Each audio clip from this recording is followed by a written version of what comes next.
안녕하세요. 플립입니다. 이번 주는 저번에 말씀드린 것처럼 해외 뉴스를 준비했고요. 앞으로 뉴스를 전달해 드리는 방식을 좀 바꾸려고 생각하고 있습니다. 이때까지는 뉴스가 좀 모일 때까지 기다렸다가 한 번에 전달해 드렸는데요. 그러면서 한 3, 40개 뉴스 피드들을 띄워놓고 보면 저번 시간에 말씀드렸던 것처럼 그 기간이 점점 짧아져요.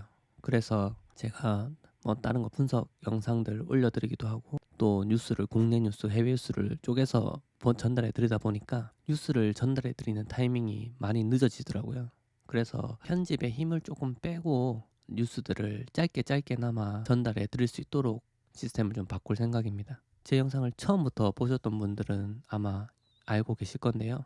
원래 동영상 길이가 엄청 길었거든요. 막 한 40분씩 막 이랬다가 지금은 많이 줄였습니다. 10분에서 길게는 20분 이렇게까지 찍었는데 뉴스만 전달해 드리게 되면 그 시간을 조금 더 단축을 할까 생각합니다. 그래서 좀 짧은 뉴스라도 며칠 안에 한 번씩 볼 수 있게 한번 준비를 해볼 거고요. 이거는 점차 줄여가는 거고 갑자기 줄이면은 저도 이게 제가 감당을 할 수 있는지 없는지를 모르기 때문에 한번 시도를 해보는 거고요. 잘 된다 싶으면 앞으로 계속 유지를 할 생각입니다. 그래서 이제 국내 뉴스나 해외 뉴스를 기다리셨던 분들도 많이 있다고 생각하고 있어서 향후에는 그런 뉴스들을 전달해 드리면서 또 분석 영상이 있으면은 텀을 가지고 분석 영상 만들어서 또 올려드리고 그런 식으로 진행을 할 생각입니다.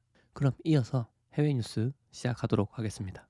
영란은행 총재 은행들에게 토큰화된 은행 예금 진행을 촉구했다. 지금 사실 영란은행이라고 하면 좀 상징적인 의미가 크죠. 아무래도 아직까지도 미국이 최고라고 하지만 영국이 아직 기득권을 가지고 있거든요. 영국 은행 총재가 디지털 통화에 대해서 많은 언급을 했습니다. 그래서 이 토큰화된 예금 관련해서 좀 장려를 했고요. 그리고 CBDC뿐만 아니라 경제가 디지털화됨에 따라서 안전한 화폐 기반의 보호를 할 필요성이 있다. 해야 된다. 이렇게 얘기를 하고 있고요. 이게 좀 안정성이나 신뢰에 관계돼 있기 때문에 소비자들이 쓰는 CBDC나 디지털 파운드 같은 경우에는 좀 필요하다고 생각을 하는 것 같아요. 영국에서는 상업은행이 대중이 지불하는 금액의 85%를 차지한다고 합니다. 그래서 뱅크 오브 잉글랜드겠죠. 영국 중앙은행이 디지털 통화 관련해서 자기들이 바꿀 의도가 없다 이렇게 얘기를 하고 있다고 하고 도매, 소매로 나눠서 좀 생각을 하는 것 같은데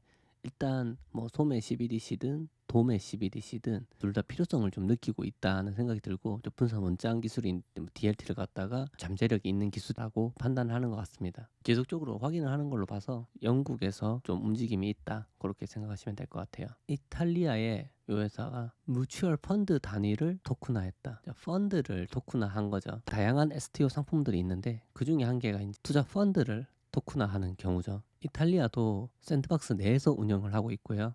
법적으로 좀 유효하다고 합니다. 그리고 메인으로 진행을 하고 있는 이 회사의 CEO가 증권형 토큰이 국제 수준에서 지속적인 성장을 보이고 있다. 그 떠오르는 트렌드다 해서 전 세계에 있는 이런 많은 금융인들이 토큰 증권을 주목하고 있다고 생각이 들고요. 이탈리아도 주목하고 있다. 그렇게 생각을 할 수 있을 것 같습니다. 디파이 스타트업 온두를 제가 소개해 드린 적이 한두 번 있는 것 같은데요. 폴리곤 대신 수익 창출하는 스테이블 코인 확장했다. 이게 무슨 말이냐? 미국 국채를 토큰화한 최초의 회사라고 하고요. 이 회사는 이제 이들의 매운넷을 넘어서 좀 시장을 확장하려고 한다. 폴리곤으로 넘어간다는 얘기죠. 지난 2월에 온두라는 회사가 미국 국채를 토큰화한 최초의 회사가 됐는데 이더리움 기반이 많았는데 폴리곤으로 확장을 한다 그런 얘기고 아무래도 레이어 2 프로토콜로서의 장점들이 폴리곤에 있기 때문에 그런 프로토콜을 사용을 하는 것 같습니다. 그리고 현재 온두의 시가총액이 1억 5,800만 달러 굉장히 크죠. 이제 해외 달러로 1억 달러면은 천 몇백억이 넘는다는 거잖아요. 이거 하면은 한 2천억 되겠네요. 굉장히 몇 천억 단위죠. 이더리움에서 가장 큰 토큰화된 자산 시장 점유율을 보유하고 있다. 그리고 이제 토큰화된 자산의 더 큰 시장에는 스텔라를 활용해 가지고 프랭클린 템플턴 요것도 시즌 1에서도 많이 보여드렸죠. 얘가 시가총액이 한 이 정도 된다. 아주 큰 규모로 토큰화된 자산들을 가지고 있어요.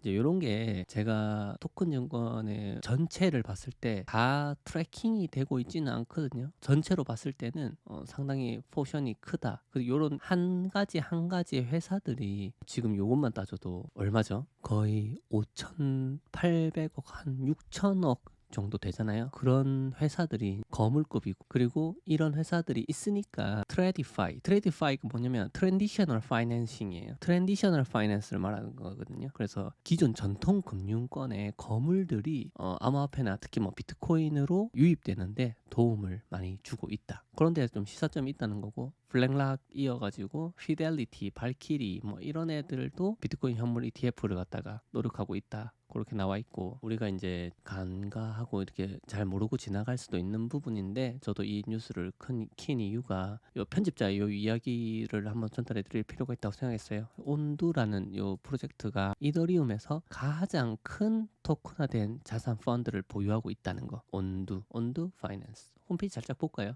이 폴리곤이 이제 들어간 거죠. 그래서 이 온두 파이낸스가 코인베이스, 판테라 캐피탈, 뭐 타이거 글로벌 굉장히 빵빵한 파트너들을 가지고 있고요. 기관 등급의 디파이 제품을 주기 위해서 전략적인 제휴를 발표했다. 아주 우수한 제품들에 투자를 한다. 그런 게 있고, 지금 연이율들 보이시죠? 여러 가지 금융 상품들을 가지고 있는 것 같아요. 기회가 될 때 한 번쯤 다뤄드리도록 하겠습니다. 위스덤 트리도 되게 유명하거든요. 프라임 디지털 자산 앱을 출시한다. 디지털 자산을 위한 모바일 앱 위스덤 트리 프라임을 출시를 했고요. 지금 현재 940억 달러 정도의 자산을 관리하고 있어요. 투자자가 비트나 이더, 뭐 토큰화된 금이나 위스덤 트리의 디지털 펀드 같은 거를 구매할 수 있고요. 그리고 조금 주목할 부분은 펀드 토큰화를 위해서 세큐런시랑 협력을 했다는 거. 이거는 프로토콜 설명할 때도 한 번씩 나와서 말씀을 드렸는데, 세큐런시라는 프로토콜이 있어요. 여러 가지 프로토콜이 있는데 그중에 이제 세큐런시를 선택을 한 거죠. 한번 살짝 봤는데 한국 앱스토어에는 안 보이네요. 한국에서 위스덤 트리 프라임이 되는지 한번 확인해 볼게요. 일단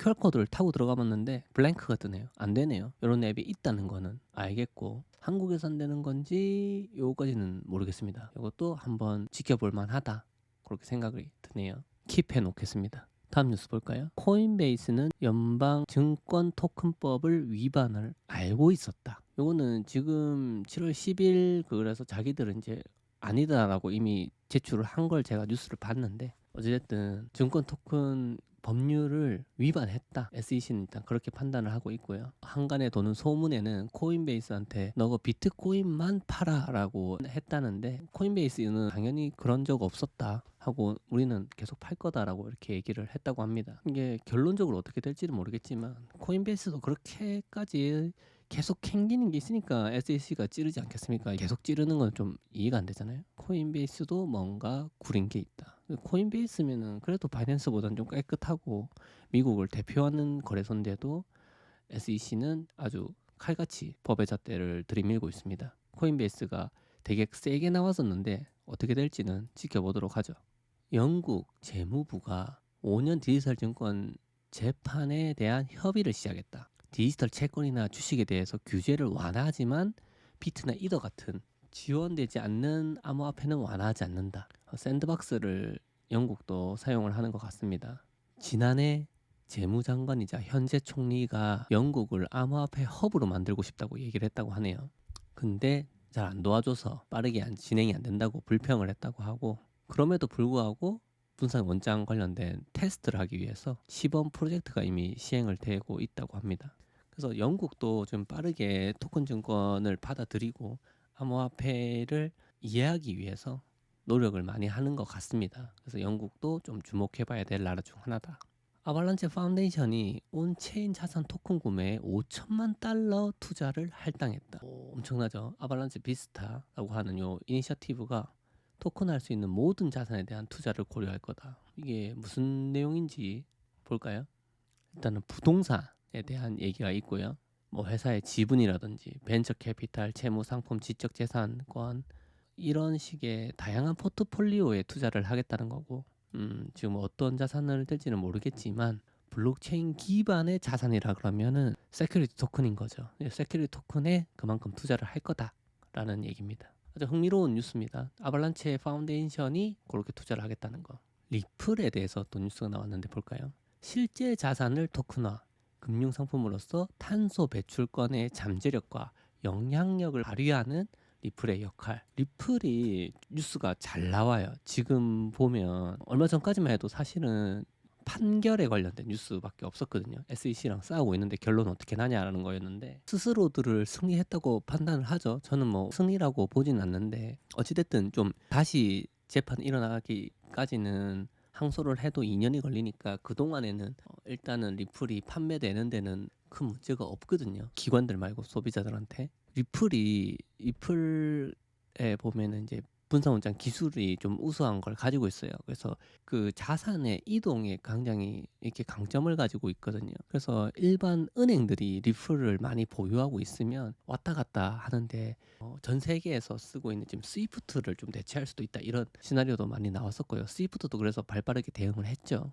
아무튼 요 리플이 최근에 이제 토큰 증권 쪽에서 뉴스가 제가 자주 나올 것 같다고 했는데 또 나왔습니다. 직전에 나왔던 뉴스 제가 전달해 드렸던 걸 보면 리플이 홍콩의 부동산 시장을 토큰화한 거에 나왔었거든요. 그럼 이번에는 뭐가 나왔냐면 탄소 배출권, 탄소 시장에 1억 달러를 투자한다. 보스턴 컨설팅팅 그룹에 따르면 RWA가 뭐냐면 리얼 월드 에셋이에요. 그러니까 세큐리티 토큰하고 조금 비슷한데 좀 상위 호환되는 그런 단어라고 생각하시면 되고요. 정에 따르면은 채권, 주식, 금속, 탄소 배출권과 같은 거를 블록체인 원장에다가 올린다. 근데 그거를 리플이 우리가 좀 해보겠다라는 거고요. 그래서 이런 사용 사례들을 이제 만들기 위해서 리플이 탄소 시장에 1억 달러를 투자를 했다.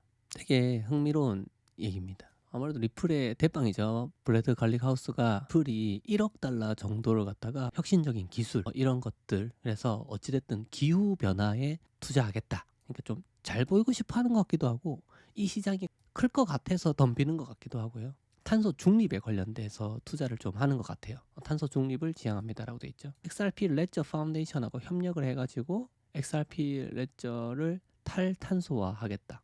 어쨌든 리플이 이런 것도 되게 좋은 움직임이라고 생각을 하고요. 리플이 지금 이렇게 일반적으로 유통되는 코인들이 비증권이라고 일단 어느 정도 인정을 받았고, 또 은행권들이 또 돈을 유동성 있게 움직일 수 있는 그런 것들, 그리고 기업가들이 이제 돈을 옮기거나 일반인들이 자산을 갖다가 해외 이동시킬 때 가장 편하게 쓸 수 있도록 지금 만들고 있는 거잖아요. 그 역할에 플러스 알파로 토큰 증권 관련해서도 부동산도 SRP 레저에다 올리고 또 이런 탄소 배출권 같은 것도 올리는 이런 행보들이 개인적으로는 좀 만족스럽고, 리플이 이제 제 역할을 조금씩 하기 시작한다. 그래서 좀 보기 좋습니다. 다른 프로토콜들 보면 뭐 예를 들면 레이븐이나 이런 애들도 좋은데 활용도가 좀 낮아요. 안타깝다라는 생각을 많이 하는데 리플이 이렇게 치고 나갈지는 사실 저는 몰랐습니다. 근데 이제 그런 역량이 뛰어나다 보니까 충분히 그럴 수 있는 회사고 앞으로 좀 기대가 된다, 그렇게 말씀을 드리고 싶네요. 오늘 영상은 여기서 마치도록 하고요. 늦은 시간까지 시청해 주셔서 모두 감사드립니다. 플립이었습니다.